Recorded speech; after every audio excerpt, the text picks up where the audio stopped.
नमस्कार, मैं राहुल कठेरिया।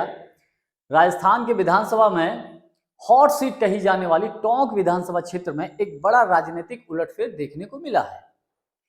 अब टोंक विधानसभा क्षेत्र को हॉट सीट इसलिए कहा जा रहा है क्योंकि इस विधानसभा क्षेत्र से कांग्रेस पार्टी के दिग्गज नेता और राजस्थान में युवाओं के बीच में बेहद लोकप्रिय और राजस्थान के पूर्व डिप्टी सीएम श्री सचिन पायलट जी यहां से टोंक विधानसभा क्षेत्र से चुनाव कांग्रेस पार्टी की तरफ से लड़ रहे हैं।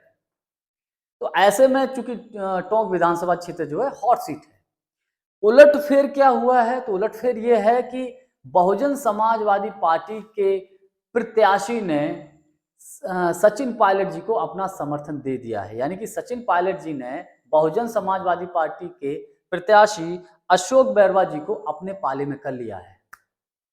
ये कोई मामूली बात नहीं है। इस घटनाक्रम के बाद राजस्थान की राजनीति में हलचल पैदा हो गई है।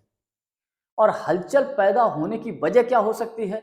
इस प्रकरण की वजह से, इस घटनाक्रम की वजह से राजस्थान की राजनीति में क्या क्या हो सकता है, या देश के अन्य राज्यों में क्या क्या इसका प्रभाव पड़ सकता है, या आने वाले लोकसभा के जो चुनाव होने जा रहे हैं 2024 के, उसमें क्या प्रभाव पड़ सकता है, हम सभी पर चर्चा करेंगे बड़ा संक्षिप्त तरीके से। पहले राजस्थान की बात कर लेते हैं। देखिए, राजस्थान में कांग्रेस और भाजपा के बीच सीधी कांटे की टक्कर है। दलित वोटर्स इस बात को बखूबी समझता है कि संविधान और आरक्षण पर अटैक कौन कर रहा है? भारतीय जनता पार्टी यानी कि बीजेपी।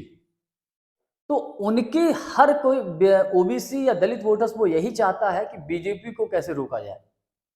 तो बीजेपी को कौन रोक सकता है? क्योंकि टक्कर कांग्रेस और भाजपा में है तो कांग्रेस रोक सकती है। और बसपा के ऊपर तो वैसे भी बीजेपी की बी टीम का टैग लगा हुआ है। तो बसपा को वोट देने का मतलब कि भैया बीजेपी को वोट दिया, तो इससे बेहतर यह है कि कांग्रेस को वोट दे दो। और एक सीट का प्रभाव राजस्थान की लगभग हर विधानसभा क्षेत्र पे पड़ सकता है। कम से कम लोग, दलित वोटर्स इस बात को तो मानने लगे हैं कि कांग्रेस कम से कम संविधान या आरक्षण पर कोई आघात तो नहीं करती है, संविधान या आरक्षण खत्म करने की बात तो नहीं करती है। भाजपा तो इनको खत्म करने पे तो धीरे धीरे सरकारी संस्थाओं को अपने कब्जे में करने की कोशिश कर रही है। ये ऐसी चीजें होती हैं। तो इस एक सीट का जो घटनाक्रम है, बसपा के प्रत्याशी का को सचिन पायलट को समर्थन देना और इस मामले में बहन मायावती जी का कोई भी कमेंट्स ना आना, कुछ ना बोलना, या बसपा के कोई टॉप लीडर्स की तरफ से कोई विशेष कमेंट्स ना आना, दलित वोटर्स पेशोपक्ष में है। तो उसे ऐसा महसूस होगा कि इससे बेहतर यह है कि कांग्रेस को वोट दे दिया जाए। इसका लाभ राजस्थान के विधानसभा के चुनाव में कांग्रेस पार्टी को बड़ा मिल सकता है। और सचिन पायलट के लिए फायदेमंद ये रहेगा कि देखिए, राजस्थान में मुख्यमंत्री पद को लेकर भी अशोक गहलोत जी और सचिन पायलट के बीच खींचतान है। हम लोग पिछले 5 साल में लगातार इस चीज को देख रहे थे। और अगर राजस्थान में कांग्रेस बहुमत के आंकड़े पर पहुंचती है तो ये खींचतान फिर देखने को मिल सकती है।